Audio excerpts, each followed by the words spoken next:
Hi mga ka-Bible. Tuesday today.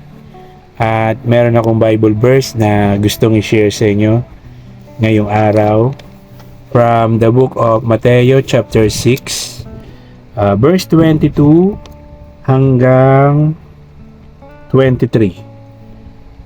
Matthew chapter 6, verse 22 hanggang 23. So, ito yung mababasa natin. Ang ilaw ng katawan. Ang mata, ang ilaw ng katawan. Kung malinaw ang iyong paningin,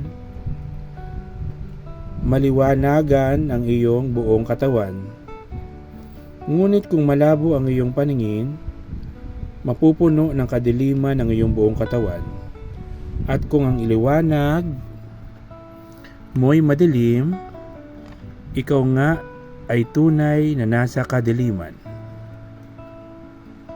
So, yun po yung mensahe sa atin ngayong araw ng Mateo chapter 6, verse 22 hanggang 23.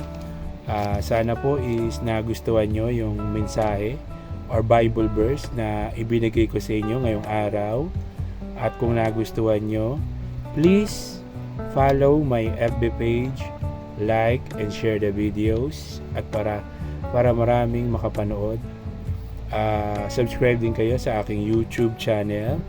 So keep safe, God bless, always remember Jesus loves you.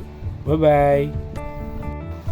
Hi mga ka-Bible, Tuesday today at meron akong Bible verse na gustong i-share sa inyo ngayong araw from the book of Philippians chapter 4, verse 19 hanggang 20, or Philippians chapter 4, verse 19 hanggang 20.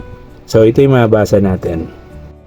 In the book of Philippians chapter 4, verse 19 hanggang 20. So ito yung mababasa natin.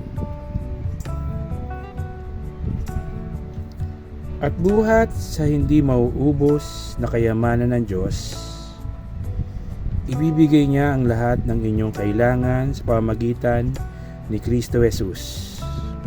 Purihin ang ating Diyos at Ama magpakailanman. Amen.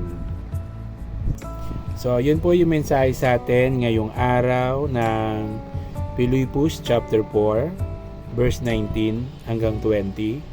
So, keep safe. God bless. Always remember, Jesus loves you. Bye-bye.